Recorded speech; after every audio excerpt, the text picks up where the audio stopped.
Girly Bear here. It is now June already. What? How? I mean, I know how time works, but also like how? Yeah, so it's time for a May Faves. I am filming this on Friday the 2nd of June. So yeah, it's been a weird month. It's been another tough month for a number of reasons that I don't want to go into because it's depressing.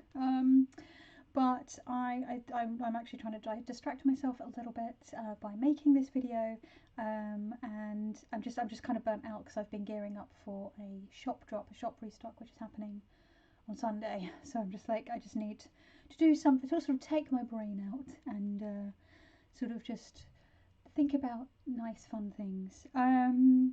So yeah, I'm just gonna jump straight in. I have a number of different categories. So at the top of the video I'll be talking about decks and books because I know that's what most people tend to be interested in, and then I'll go into sort of any YouTube channels I've been particularly enjoying, podcasts, films and TV shows, any Instagram accounts, music and misc.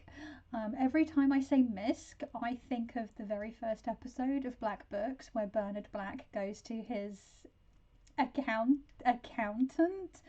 and with his accounting system and he just sort of throws a bunch of receipts onto the accountant's desk, and then he opens up his trench coat and is like, there's loads of receipts pinned to the inside, and he's like, misc for the miscellaneous receipts. So yeah, for like over 20 years, when I say misc, I think of Bernard Black. Oh, I love that show, Black Books. I can't believe that Glenna had anything to do with that show, considering what an absolute bellend he's turned out to be.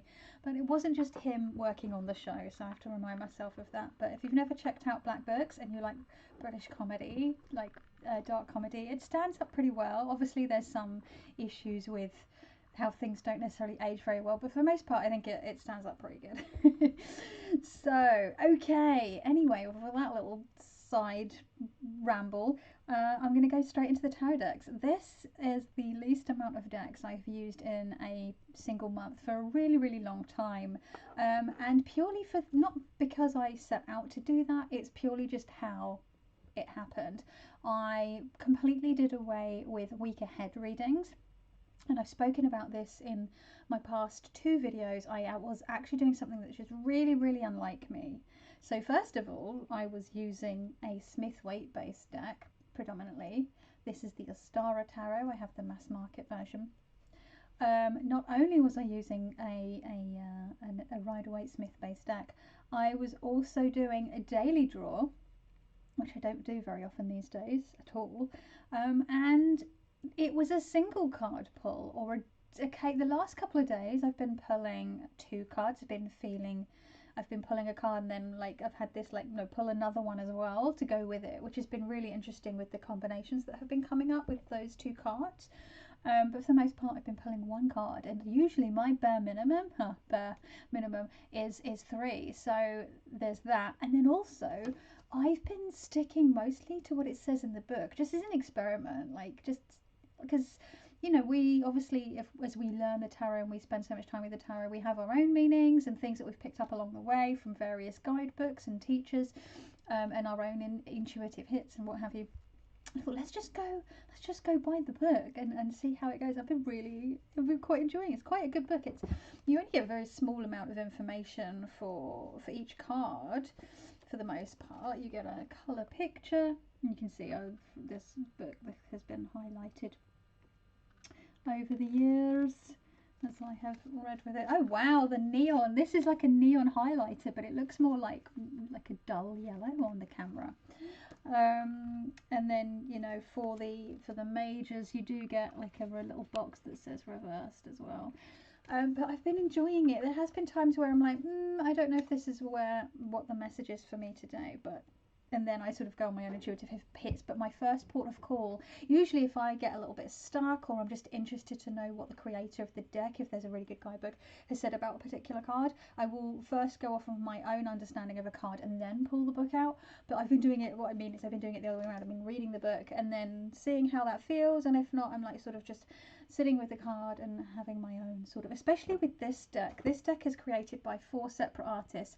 Now lots of people say they can't work with this deck because of that, and they feel like the artwork doesn't jive together. Each suit was split between one of the 4 artists, and then on top of that, oh, that one's upside down, whoops, by one of the 4 artists. And then the majors were split up fairly evenly between them. But I feel like the colour palette and the art style of these 4 creators actually works quite nicely. Yes, they have their very own distinct styles, but I think they play very nicely with one another. And the artists we have here are Molly Applejohn, which is just such a wonderful name, Molly Applejohn, Eden Cook, Krista Gibbard, and Julia Iredale. But yeah, so I feel like there's some really interesting interpretations of the Smith-Waite system in this deck, and I really, really like it. This card came up for me this month. It was really interesting also to see how the cards, so basically when I was pulling, I should add, when I was pulling a single card, I was usually asking what kind of energy or attitude do I need to cultivate today? What sort of energy do I need to be sort of calling in, sitting within, pulling up? What do I need to be what do I need to get through the day to have the best day possible? This was a card that came up for me this month as well. This was a card that came up for me. There was one week where I was really had to knuckle down with making pouches, and the card, I got lots of pentacles popping up. It was really interesting. And then a bit where I was a bit burned out and needed to sort of just do something else to distract myself and just do some creative play for myself, and I was getting sort of cups and pentacles in a really interesting combination that sort of spoke to yeah, sort of intuition and creativity and play, which I thought was nice. And sort of, but like, I mean, come on. Oh, this king. Look at those antlers. Stunning. These were my two cards that came up for me this week. Not the 2 cards. These are 2 cards that came up for me. Not together. These 2 didn't come up together. Interestingly, this card came up. And I was a bit like, oh, and then 2 hours later I found out a friend had died. So that's one of the reasons this week has not been particularly fun. But this was yeah, so this week's not been great. All I can say is fuck cancer to that. But I don't want to, I'm not going to dwell on that because I'm trying to make a video and hold it together. So yeah, the Ostara Tarot has been really, sorry, I'm going to have to stop for a second.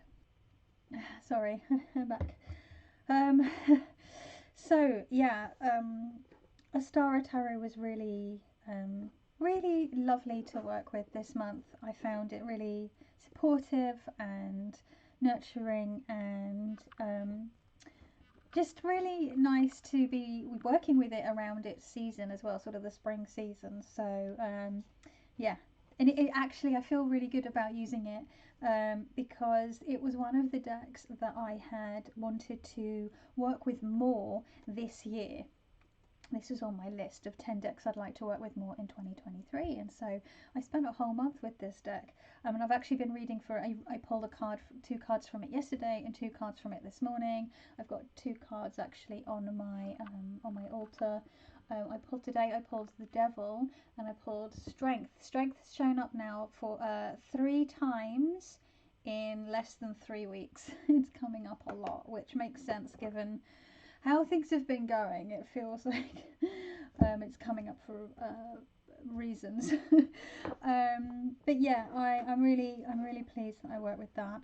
The other deck that I've worked with, not so much the last week, but because I've sort of fallen off the wagon a little bit this week, but working with the Wildwood Tarot. I'm doing a year in the Wildwood. This is by Alison Cross, and it's literally just goes through every single card in the deck, and has prompts, journaling prompts, meditation exercises, all sorts of things, and I'm sort of fairly enjoying it quite a bit. I don't necessarily do it on exactly the same days as it says in the book, but I'm just sort of doing it on my own pace. But I've so far managed to pretty much keep up to date with it. Sometimes I'll fall behind, but then I always manage to catch back up. So with that, I use the guidebook that comes with the deck, as well as the extra book that Mark Ryan and John Matthews wrote, which is the Wild Magic. And he says it's a workbook. To me, that's debatable. It's more like just extra information about the deck rather than a like straight up workbook. To me, a workbook is more like something like Tom Benjamin's Tarot on Earth, or Kim Huggins's Tarot 101, or Joan Bunning's Learning the Tarot, which sort of is part guidebook and part sort of workbook. That kind of thing I would think of more as a workbook. I've got again cards on my altar from this deck. I have the card that works for the whole season. So for this one, it's the World Tree, or the World card would be in a regular tarot deck. So that's on my altar. And then they've actually got the Two of Bows on there. Because that's the last card. I'm actually a tiny bit behind. I'm meant to be onto the Three of Bows already, but I've actually got these cards in the order. Each cycle, I put the cards in the order that I'll need them. So the next card will be the Three of Bows. And we've got actually the same serpents that are in the Temperance card, or Balance as it's called in this deck. We've got the Queen of Bows, the hair. Isn't she fabulous? Look at her moon gazing hair. Well, she's not really gazing at the moon, she's got her back to the moon, but maybe she'll turn around and look at it, or maybe she has just been looking at it. And then it goes on to the Four and the Five of Bows, so it has the court card sort of interspersed throughout. So that's what I'm working with at the moment, and I'm just really enjoying, again, having a deck that I'm working through for the whole year. So I'm not using this for readings, I'm only using this for the exercise, because otherwise it's just going to get really frustrating having to, because at first at the beginning of the year I was trying to like read with it, and then obviously I'm trying to like find all the cards. It was just driving me mad every time I needed to find the card that I then had to work with, which I know is just me being lazy, but actually I was like, do you know what, let's just each cycle, put them in the order that I need them. Oh, that one's back to front. And just take it from there. But yeah, I'm really enjoying sitting with this. At first I was like, I don't know if I'm getting much out of this, but as it's going on, and I'm finding the journaling exercises quite interesting. The things that I find the most enjoyable, but I need to make sure that I have the time set aside to do them, so I don't always get to them at the time that it is when you're supposed to sort of sit and do like a meditation or sort of step into a card. Of course you can do that with any card whenever you want, right? But I mean when it's like pointed out in the book. But so many of these cards don't have meditation exercises, and I still want to step into them, but it's just sort of finding the time, and not only having the time, but being in the headspace to be able to sit down and sort of do a path working, right? Do a meditation, go into that sort of space and step into a card. And then for me, that can take anywhere up to an hour, that whole process, and then I can take it up to an hour just writing up what I've seen, what I've experienced. That to me is a really important part, because otherwise I'm going to forget. To me it's like dream journaling. I have a dream journal by my bed, which I'm very sort of sometime-ish with. I've actually got it right out with the pencil right next to my book, right on my desk, rather than stood up out of the way, so I can just grab it straight after waking up, because I've gotten really bad at writing in it, and I'm trying to remember to write in it again. I go through phases with anything. I'm just one of those people that just goes through phases of doing something a lot or a little bit and then not at all, and I always go back to it. I've spoken about this lots. But if you want to hear me speaking about the Ostara Tarot in some depth, and like temperance, because I've just mentioned balance and the temperance card from this deck. My last two videos are more sort of philosophical waffles and go into sort of that kind of thing. The last week's was all about temperance and sort of having a card of the year, and like what do you do with that, how do you sort of incorporate that into your life. And for me this year is temperance. So that was the Wildwood Tarot. And the other thing that I've been doing is circling back to my solar return spread. My solar return spread is a spread that I created myself, taking a bunch of different year ahead and birthday spreads, finding what I like the most, changing bits of them, mixing them together, and creating this sort of almost like a patchwork of cards, a bit like Kellyanne Maddox's spread, but that each one has each deck, it utilizes several decks. So it's a really good way if you have a number of decks and you want to be able to use them a bit more. It's a really good spread for bringing more decks use. Of course, you can use one deck if you only have one deck. It does involve having oracle decks as well, but you could just use tarot for that, or use yeah, you can mix it, just to do what you like with it. But yeah, this was a spread that I came up with for my 41st birthday last year. I did it just after my birthday, and then I enjoyed it. I feel like I didn't touch in with it as regularly as I would like to in 2022. So this year I was like, I'm going to do it again. I used some of the same decks, and some of the decks I switched up. I used the same oracle, main oracle, and that was the Weaver's Oracle. This is the one I'm using this for a reason, because I like to be able to sit with a different weaver. And I do them I pick one for each quarter. So this is my second quarter for my solar return. I've been working with this weaver. And it's interesting, right, because I keep the Weaver card again on my altar so I can see it. I keep my Temperance card. I keep this particular iteration from the Next World Tarot on my altar because I just really love it, and it's a nice big card, and it sort of sits quite nicely. You know, these two size-wise work really nicely, and also they've got like the dark background and the light background. It just works really nicely. They're almost exactly the same size, give or take a little bit of height or width of each card. But yeah, when the Weaver's Oracle is a weird one, right? Because some people will pull multiple cards. It says that you could, even in the book, I've got the guidebook here, that you can pull, you know, a string of weavers, and you can separate them out by clans and tribes and all sorts of things. But I always found this so overwhelming. And so this is why I sort of started incorporating it into a solar return spread, having a weaver each oracle, because each quarter.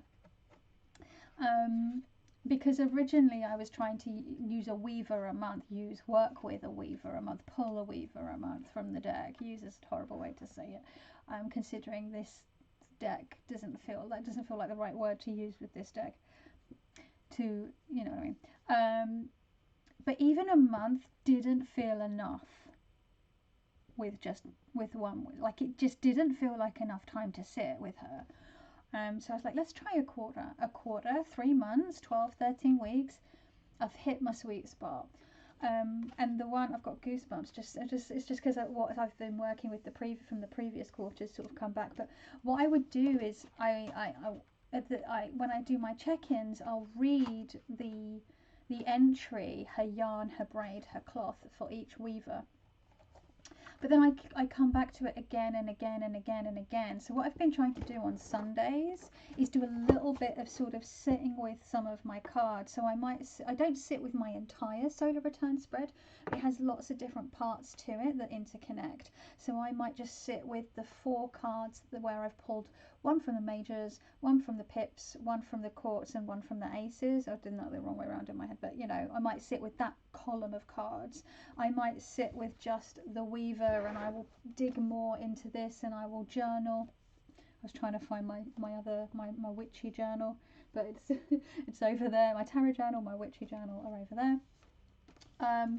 And I or I'll do the main hub reading, or I'll sit with my temperance cards. So obviously my video last week I had been sitting with temperance, so that was part of the work that I had done the previous Sunday as well, and like the revelations that I'd had throughout the week off the back of that, of sitting with temperance. So I'm finding that really a nice practice to do on a Sunday evening when I have the chance. It's really working. I feel like I'm trying to be more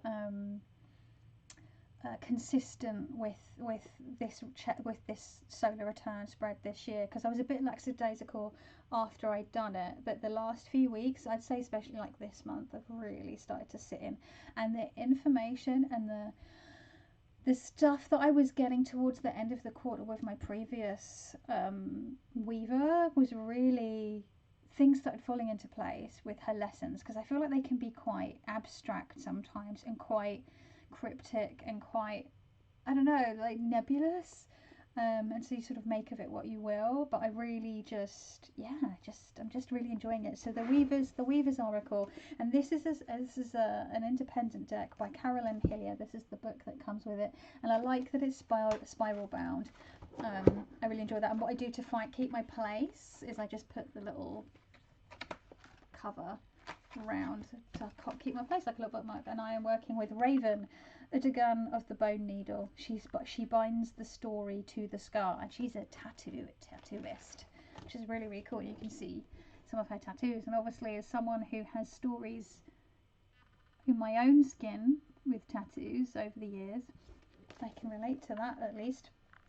So those are the decks that I've been working with: the Ostara Tarot, the Wildwood, and the Weaver's Oracle. And then, like I said, I've been working more with my card of the year, Temperance, and pulling out Temperance cards from loads of other decks, and looking at how they're interpreted, and reading the guidebooks from those decks to see how other artists and writers sort of come at the theme of temperance. So yeah.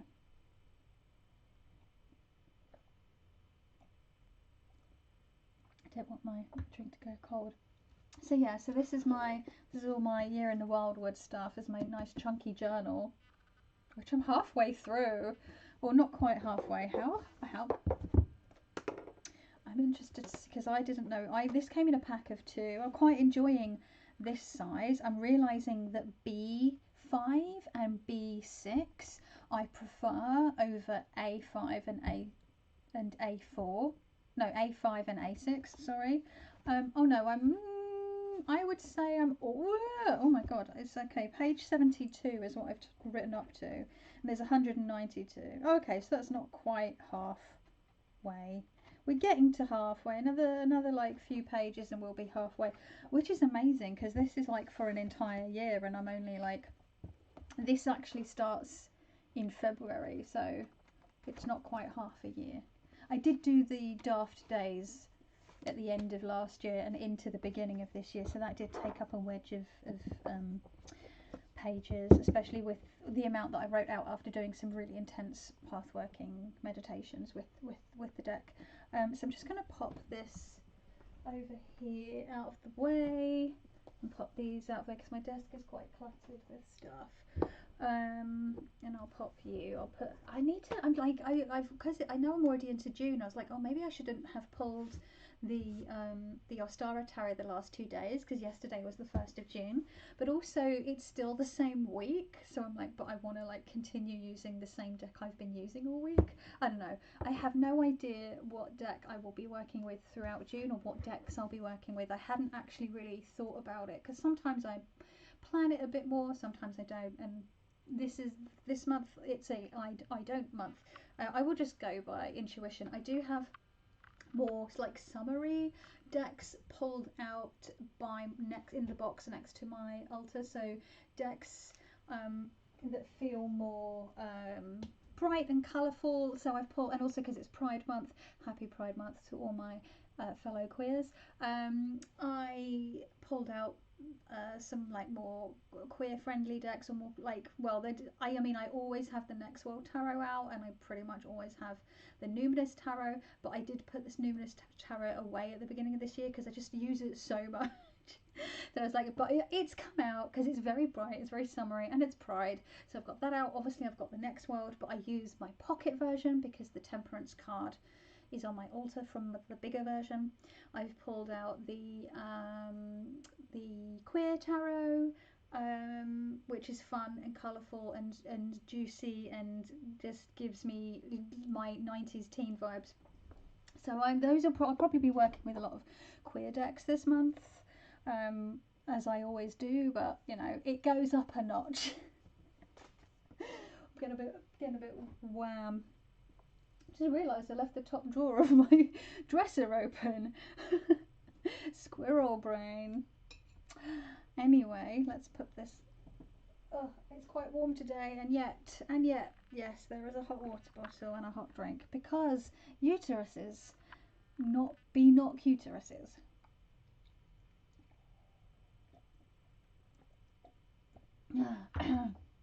So I've ticked off those. Booky books. Okay, oh my god, folks.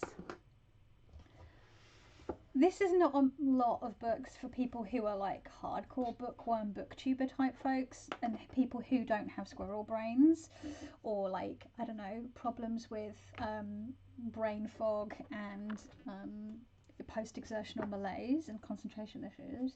But for me, especially lately, who is she? What?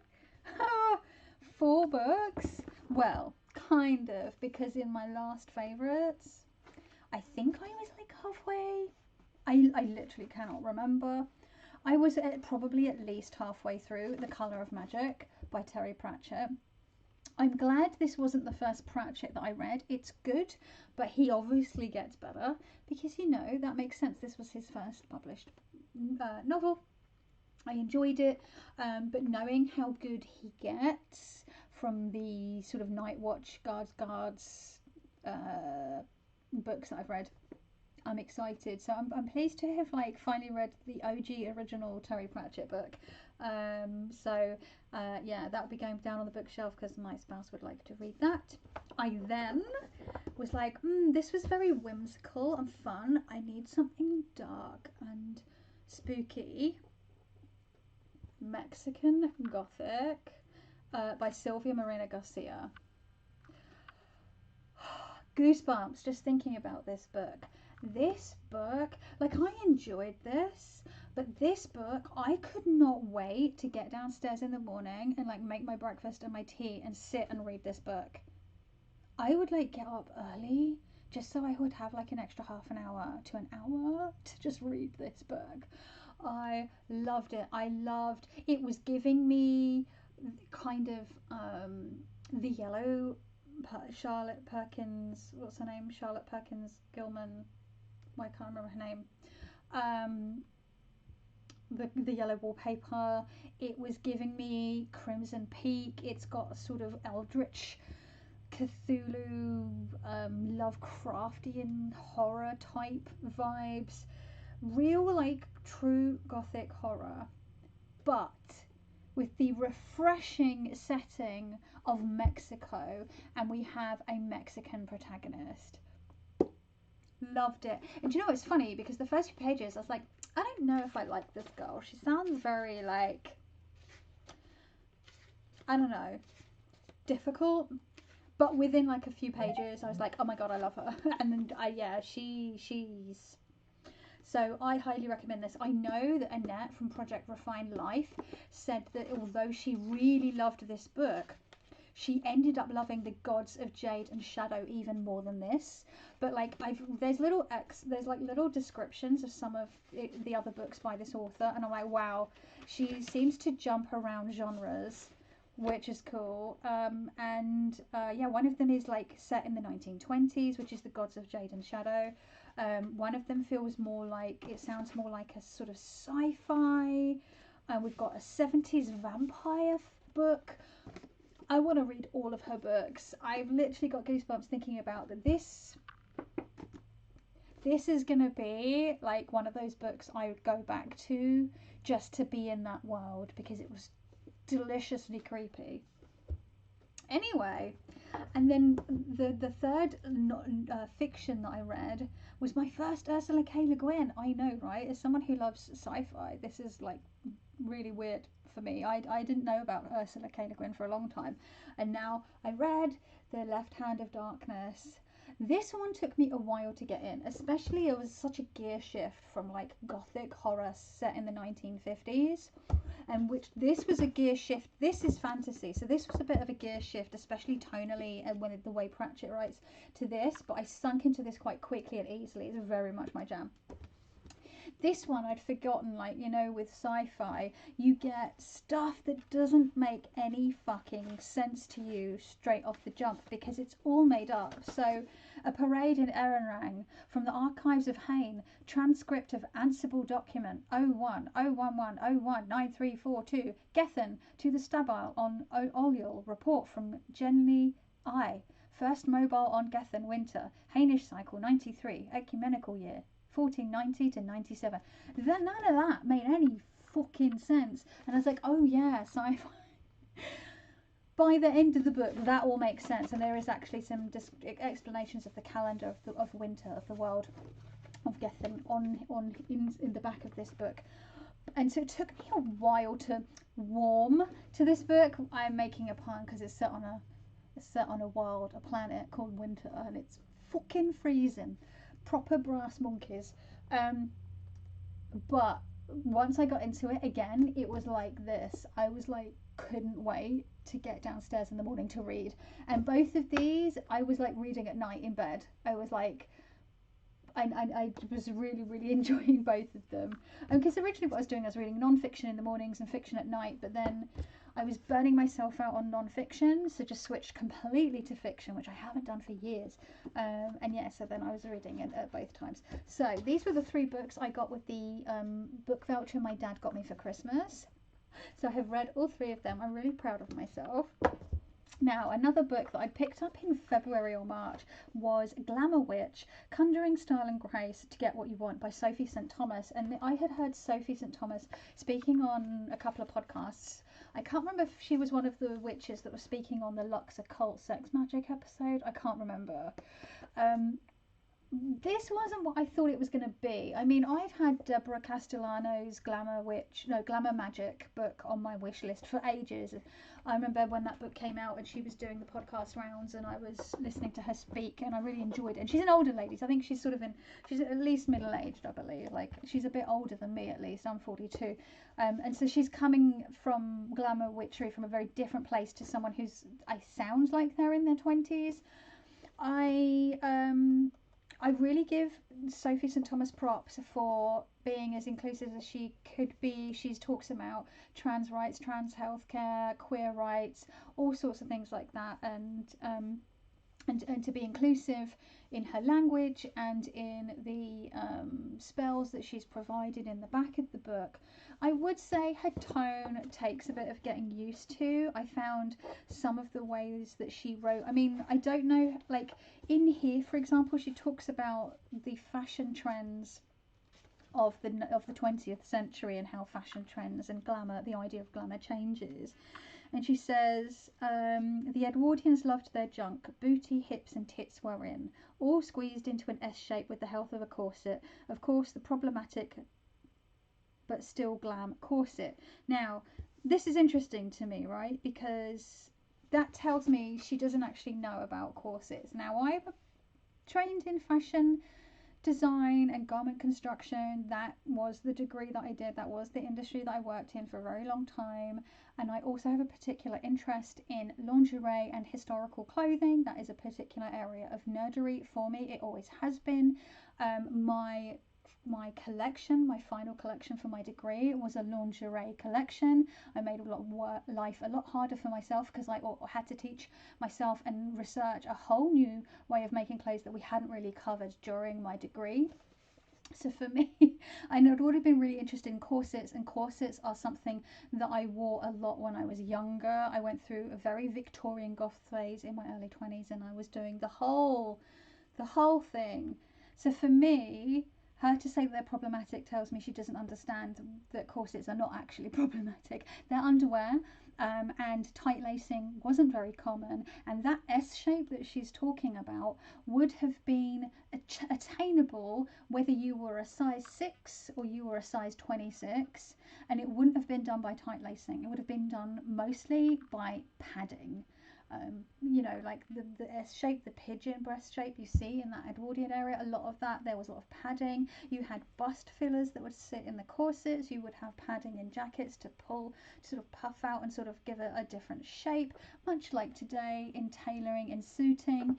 You know, this is why tailored suits, custom made suits are really nice, because tailors can adjust sort of, if you have a shoulder that sits lower than another shoulder, they can bring that up with padding. They can fill out the chest, you know, like it's all done within the garment is what I'm saying. And I know I'm going on in a little bit of a rant about this, but this whole like anti-corset thing drives me crazy, because it is all based on misinformation. And people go, well, lots of actresses in films complain that the corsets were uncomfortable and they couldn't breathe. That is because the costumier has not made the corset correctly to their sizes. They've not had enough time to get used to them. The corsets are not seasoned. You know, you have to wear a corset for a while for it to really start to they call it seasoning, mold to your shape, right? So, you know, and maybe they're being tight laced when they shouldn't be. You shouldn't need to tight lace. So yeah, that drove me a bit mad. And then things like she spoke about Jackie Kennedy, later Onassis. And it was just the way terms of phrase, and I know she's young and she's probably being sort of like a bit edgy, but she's like, where was it? There was also another fashion icon. This is talking from 1960 to 1969. Jackie Kennedy. She was gorgeous, classy as pearls, and in 1963 wore a pink Chanel suit covered in her husband's blood. I mean, I know it's like meant to be pithy and edgy, but I was like, that was one of the most, if not the most traumatic experience of Jackie Kennedy's life. And we're sort of being a bit like about it. And I'm like, I don't know, maybe because I'm older and it's speaking to a younger generation. So there's lots of like, you know, I feel you can speak in your own, this is like how Sophie speaks, and I guess kind of how she speaks, recalling how she speaks in podcast interviews. But it just, I don't know, maybe I was just in a weird mood when I read it. I was PMSing when I read a bunch of this book, so maybe that was why.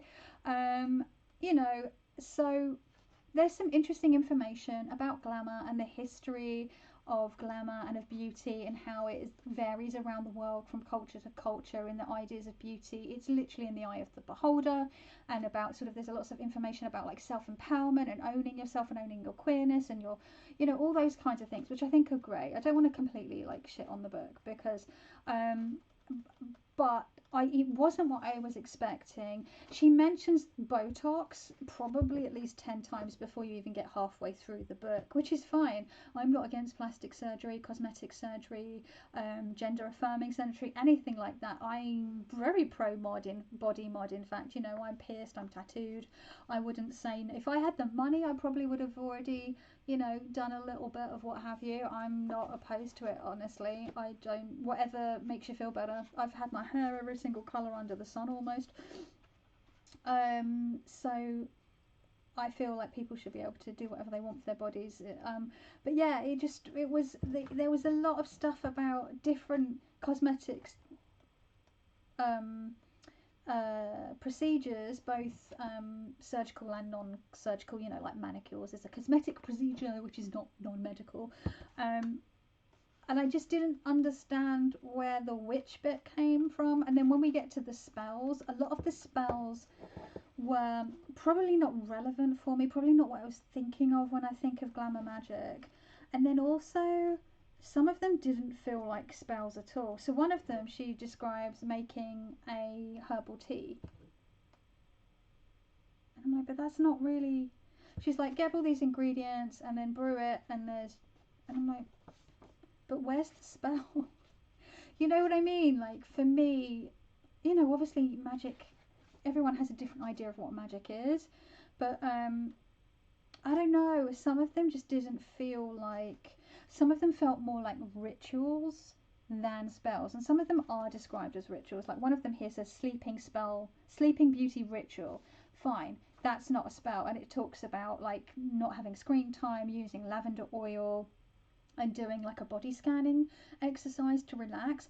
That to me is like that's something I do on a regular basis anyway to help me relax and calm down. A lot of the time I'll lay down for a bit on my acupressure mat and I will do some like yoga nidra meditation or something, or just sort of listen to some rain sounds and do my own body scanning, whatever it is, breath work.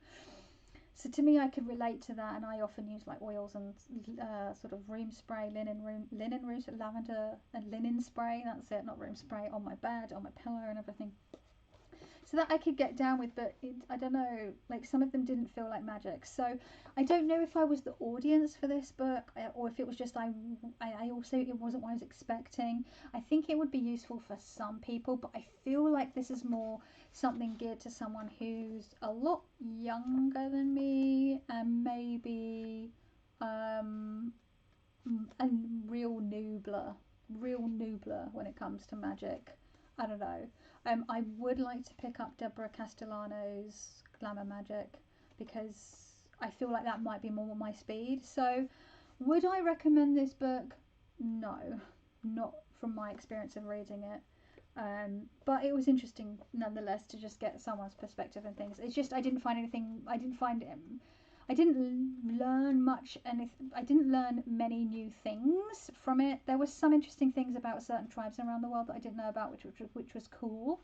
But maybe also because I've worked in the fashion and hair and makeup industries as my career up until the pandemic, that when the pandemic kicked off, that I like. It sounds really arsey, but I'm quite knowledgeable about a lot of sort of beauty and procedures and all that kind of stuff anyway. And then yeah, the magic just wasn't necessarily the kind of magic I do. Maybe it's because I'm more of a folk witch, although I'm saying that there's chaos magic elements to my work and like pop culture magic to my work. So I thought that this might work for me, and it didn't. Wow. Anyway, let's move on. So that's the books. Let's just do. Oh, one thing I've got noted down here which I forgot to say, these 3 books I thought was super interesting was there was divination featured in every single one of these books. I just realised my drink's going to be going cold. Oh, it's lukewarm. Who's Luke? This one literally involved Fate, the character of Fate, which is interesting, and the Fates, and some portents and fortune telling in this, which is really cool. In this one, there is a tarot reading featured in a sequence. I keep meaning to do a post about that on Instagram and pull out the cards that were featured in the reading in the book. But yeah, there was a tarot reading in this, a 3-card reading, and then there are literal like seers, fortune tellers, diviners as characters in this book as well. So I was like, how did I pick a fantasy, a gothic novel, and a sci-fi, and all 3 of them have divination in? Just can't escape the witchery and the magic. So there we go. Let's just tick that off. I've not mentioned that. YouTube, again, I've watched more YouTube this month than I have in the last 2 or 3 months, but I haven't been watching much tarot tube at all. I've been watching a lot of crafting tube.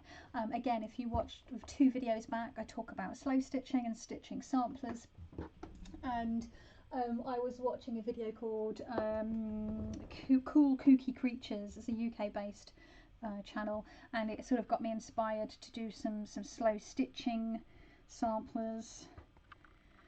I've started another one this week as well, but I haven't finished it. I've just tacked the bits down and started stitching around some of the pieces.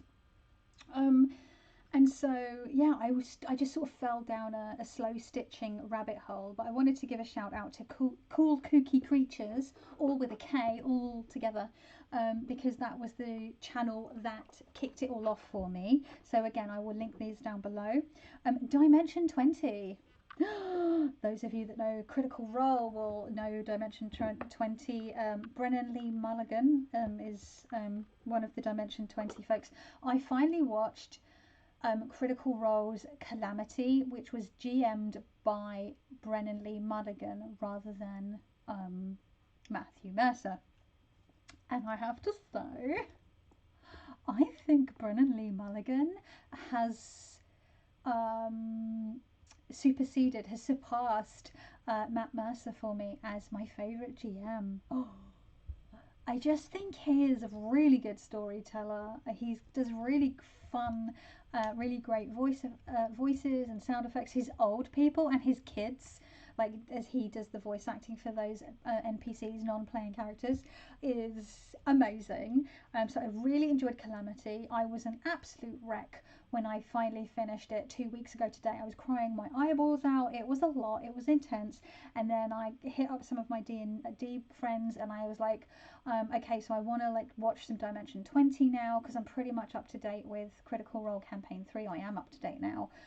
What Dimension 20 campaigns do you recommend? And they recommended Escape from the Bloodkeep, A Crown of Candy, and there was another one. Most of Dimensions 20s is behind a paywall because you have to join their Patreon, which is fine. You know, I think that artists and creators, content creators, should be paid for their work, but it's not something I can spring for at the moment. I don't know if it's on Patreon or Twitch or something, I can't remember, but they do have some free stuff on there, and Escape from the Bloodkeep is one of the campaigns that is for free on there. They have a playlist for it, and I'm 3 episodes down and I'm loving it. I'm really, really enjoying it. It's basically a Lord of the Rings spoof from the viewpoint of the bad guys. It's not, they have to change the names of everything because copyright, but it's so funny. It's so funny. I'm really enjoying it.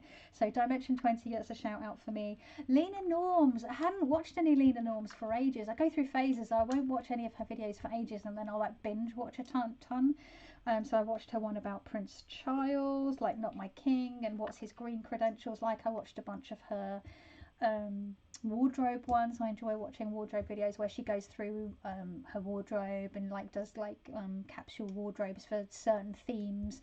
Those are always fun, and I watched some of her videos where she makes her own clothes, which is really cool. I really enjoy seeing other people learning to make clothes. I think it's really liberating for people to realize that they can tailor things or repair things or make whole garments themselves. It's really empowering and fun and exciting. So I was enjoying seeing her journey as she gets more confident using a sewing machine. And then on the back of that, I've been watching a bit of Sewing Tube, mostly historical Sewing Tube. I mentioned last month Nicole Rudolph, who I loved a bit, and then I was watching, I always watch Rachel. You know, there's channels that I watch all the time, so I'm always watching Rachel Maxey. I'm always watching the stuff that the people over at Watcher put out. So they've recently just this month released their Mystery Files show, which is like their own version of BuzzFeed Unsolved true crime, but it's they're eschewing true crime for in favor of just mysteries, because the true crime, I think they're just not massive true crime fans and they found it quite depressing to have to focus on a lot of that stuff. So I've really enjoyed the first 2 episodes. One was about DP Tuber, which is a play on DP Cooper for a heist, and the other one that we watched last week was from the Tunguska event, which happened in Siberia over 100 years ago, and I've always found that fascinating, so it was cool to see them do a video on that. But yeah, another channel that I discovered whilst sort of falling down a sewing tube rabbit hole was Gwen Heng. She's adorable. Oh my god, like she sews she sewed herself like a capsule wardrobe, and she sewed stuff for her dogs, and she's really sweet. Like her style is very different to mine, but she's just really fun and very bubbly and enjoyable to watch. So Gwen Heng I would recommend as well if you're into sewing and things like that. Podcast. I didn't really find any new podcasts that really tickled my pickle this month. There was nothing that really stood out to me. I listened to the odd episode of you know, some random podcasts I'd not listened to before, here and there over the month, but nothing to the point where I wanted to start listening to them regularly. But I did carry on listening to Vayse, which I mentioned last month. I'm really enjoying hearing about magic from a beginner's perspective, like completely new to the whole thing. They'd always been interested in magic and the occult, but never practiced it. It's been really interesting coming along for the ride with that. Southern Bramble with is it Austin Fuller and oh my god, I can't remember their names, but yeah, it's a combination of Bane X Bramble and Southern Cunning. They've put their two names together and they've made the podcast Southern Bramble. I've been listening to that again for the first time in a while, and I'm always enjoying what they have to say. And then films and TV, I binge watched Boo Bitch on Netflix, which was very silly, very fun, very quick, easy watch. Every episode's about 25 minutes long, so you can watch it pretty quickly and easily. There's only 8 episodes. It's a limited series, so there is only one series, but it's a full story. It's not like, it doesn't leave you wanting more. It actually wraps everything up really nicely, and I really enjoyed it. So that was one that I was like, yes. Me and my husband watched over the space of the month, A League of Their Own. That was so, everything about it, the set, the costuming, the hair, the makeup, the storyline, the acting, everything. So really enjoyed it. It got to be queer, like so inherently queer in a way that the film doesn't get to be, and it was just so many good performances in that. I really enjoyed it. Highly recommend it if you're looking for a more positive, fun, queer joy type of show. Then on Prime, A League of Their Own, definitely recommend. I finally watched Mean Girls for the first time ever, and finally understood all of those memes and quotes, like, you know, on Wednesdays we wear pink and stop trying to make fetch happen, stuff like that. I loved it. And I've been watching over the last 2 or 3 weeks, on the recommendation of a friend of mine who is obsessed with this show, The Last Kingdom, which originally started on the BBC and then ended up over on Netflix. This is a show set around the 800s, 900s, 9th century in England, and it's chronicling, I haven't looked into whether Uhtred of Blah is a real person, but it's all focused around King Alfred and Ethelred the Unready and the Danes and the Saxons and the Northmen coming in, the Danes and the Northmen coming in and sort of trying to supersede the Saxons. But then obviously you've got like the Britons and the Angles. It's looking at all the different, you know, all of the different areas of what is now England, which would have been considered, you know, Northumbria and Mercia and Wessex and Cornwall. If you don't know about English history, this is all just sounding like gobbledygook to you, but yeah, I'm really enjoying the setting. So it's just, I'm enjoying it. I'm not enjoying the non-historically accurate hair on the, like, Danes. There's this tendency for shows and films, when it features Vikings, to make them dirty and to give them like matted and like sometimes locks, and it's really actually historically inaccurate. Danes were the Vikings were incredibly into looking after their hair. They would carry combs with them even in, like, when they would go off into battle, they would always have combs. They would braid their hair, they would tie their hair back out of the way. Actually, it gets mentioned a little bit in Glamour Magic. There is a little bit of mention about Vikings, but this was something that I knew about from previously, that they're really like particular about keeping their hair clean. They bathed regularly, they kept themselves clean. They would tie their hair out of the way during battles so it wouldn't get ruined and dirty and blood wouldn't get in it. And actually there are records of the Saxons at the time like the people in England at the time who were being invaded, saying they like wash so much and they're like really always combing and keeping their hair nice, like as if to say like they were vain, because you know the church, the Catholic Church, saw that vanity as sinful and prideful, and you know I don't know how being dirty and stinking is seen as virtuous, but there you are. So Vikings, yeah, I don't like the way that they're always depicted as being smelly and dirty and having matted hair, because that was not the case. They were like super into like keeping their hair really nice.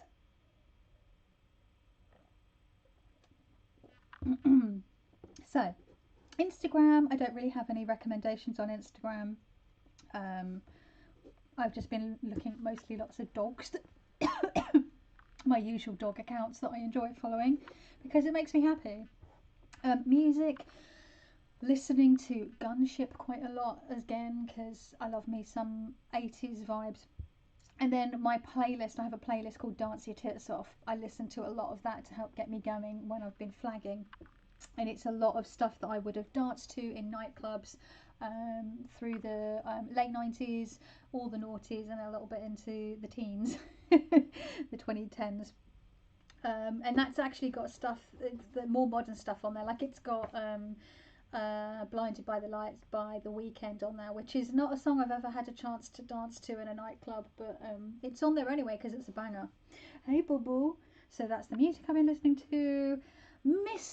Miscellaneous, thunderstorms. We had quite a lot of thunderstorms in May, like really grumbly thunder and lightning.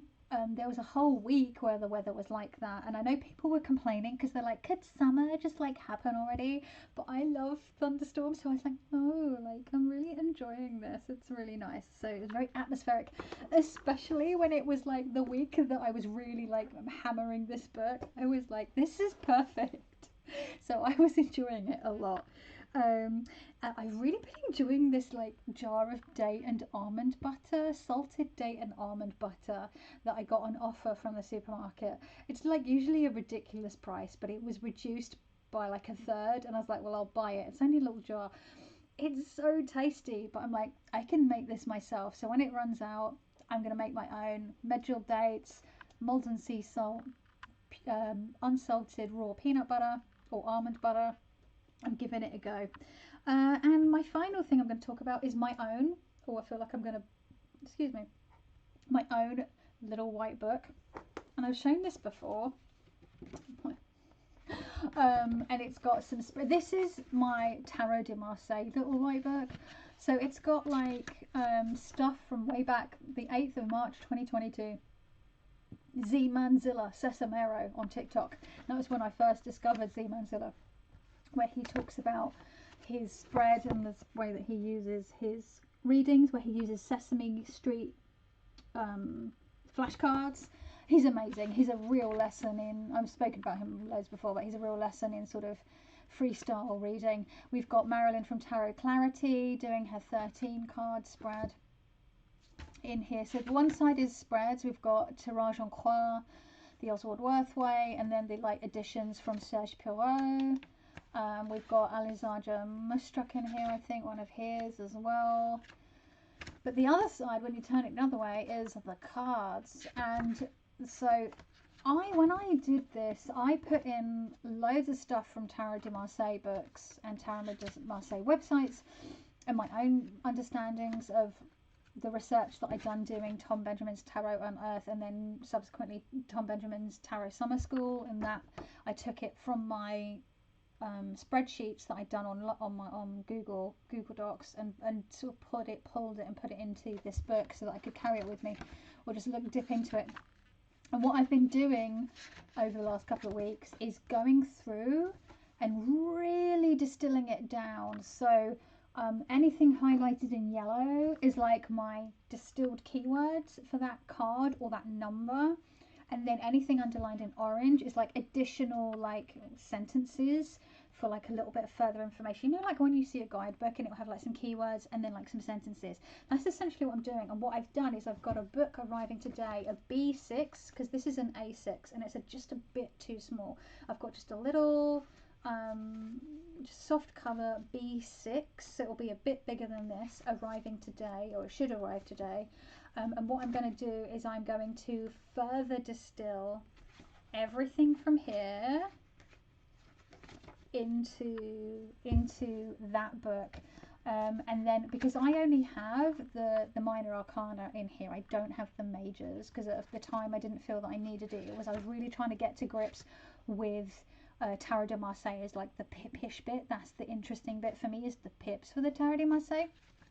So I'm going to distill that all down, and then I'm going to put in a section for the spreads. And I've got more spreads that I didn't, because I didn't have run out of room, you know. So I want to be able to get the majors in the book, and I want to be able to maybe get some spreads at the back. And that will be like my little Bible book for Tarot de Marseille. And when I was writing meanings down, I did also put in some Smith-Waite meanings, because I was pulling out loads of guidebooks and websites and everything. But I found, as I've continued to read Tarot de Marseille, I really realised that some of the Smith-Waite meanings just genuinely don't work for me when it comes to Tarot de Marseille, because I read so much with the open style and with, like, as if Bendorf would say, via table and image. The image bit for Smith-Waite doesn't work for me so much with the Tarot de Marseille. So what I would then do, once I've got my own copy of Tarot de Marseille, I would like to do the same for Smith-Waite eventually, she says. Somewhere down the line I would like to, and there are some Smith-Waite meanings in here, and those are the ones that I have not highlighted. There are other, like, I don't know, like, I'm still going to keep this book because it's got lots of, like, really good, like, you know, looking at the number ones, you've got beginnings, origin, seed, potential, newness, gifts, aloneness, spark, initiation, impulse, urge, ego, possibilities, focus, will, individuality. It goes on and on and on, all for the number one. It's overkill, right? So in the end, I decided to pull 5 words for each one, for each number. So the words that I felt like, I wanted to pick words that would encompass more than one of the other words. So we've got potential here, right? So that works for a number of the other words, like possibilities, right? Potential and possibilities, they're kind of the same thing. Here I've got impulse, and impulse works really nicely for urge or spark or initiation, right? They have a similarity to them. They're in the thesaurus, they might like be synonyms for each other. We've got newness here, which works for beginnings, origin, seed. Okay, I've got meager results or small, which would work for small amounts, right, or small returns. So I've just put meager results. Independence works for individuality, right? So yeah, I just picked out 5 words, and then under the orange is just like more sort of sentences. So I'm looking forward to that being an ongoing project. I do still need to go through some of the other, like, I do still need to go through the courts and highlight them, and some of the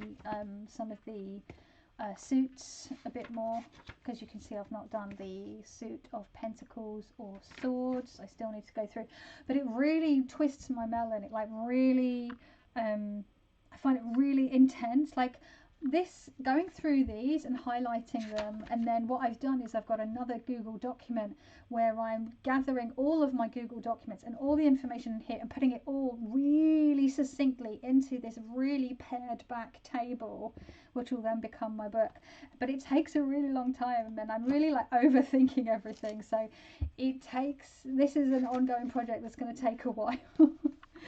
I don't know why I'm doing it. I think I just really want to I really want to like distill the system for myself, so that it's easier for me to, I don't know, maybe I'm just trying to come up with my own system. So I don't know.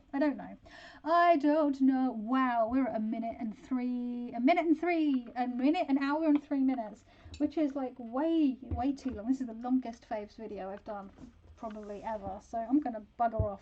I was gonna talk about things that I was looking to do next month. I've started reading the last little bit of Making Magic. I fell off the wagon of working through it because I've been working through it really slowly, and I was like, oh, it's frustrating me. I'm just gonna read the rest of it and then go back and work through the rest of it when I have the headspace. And then I was trying to think of what books can I read fiction without buying any, but I have a Girl with All the Gifts, which I haven't read, so I might read that. And then for non-fiction, which is kind of based in, is I don't know, it's The Witches, which I have started and tried. Look, you can see there's a bookmark. That's about as far as I get. Every time I read it, I get through all the, like, who all the different fucking people in the witch trials are. There's pages of them, and then I just always get like into the first chapter, and I can't keep track of who's who. It drives me crazy. But Kellyanne Maddox posted a few months ago about how much she enjoyed this, and I'm like, oh, I really should actually just try and knuckle down and read this. So these are the two I would like to get through. So we've got history, we've got fiction, and then for like non-fiction, I'll finish reading this, and I might, I don't know, something else. I still need to read Roger J. Horn's Cartomancy, folk Cartomancy book. So that might be one. I don't know. Anyway, I'm going to go because this is super long. If you have made it this far, congratulations. I don't have a prize for you, but bloody well done. I'm sorry, it's been a bit of a weird one. And it's been a long one. I think I'm just trying to distract myself from the fact that I feel sad and, yeah, stuff and things. And once I switch this off, I will have to edit it, but I will also have to sit with my feelings again, and yeah, has a sad. So yeah, look after yourself. Tell your loved ones, tell your family, tell your friends that you love them. You never have as long with them as you think you do. There is never enough time. There's never enough time. And yeah, fuck cancer. Much love to you all. I'll see you in the next one.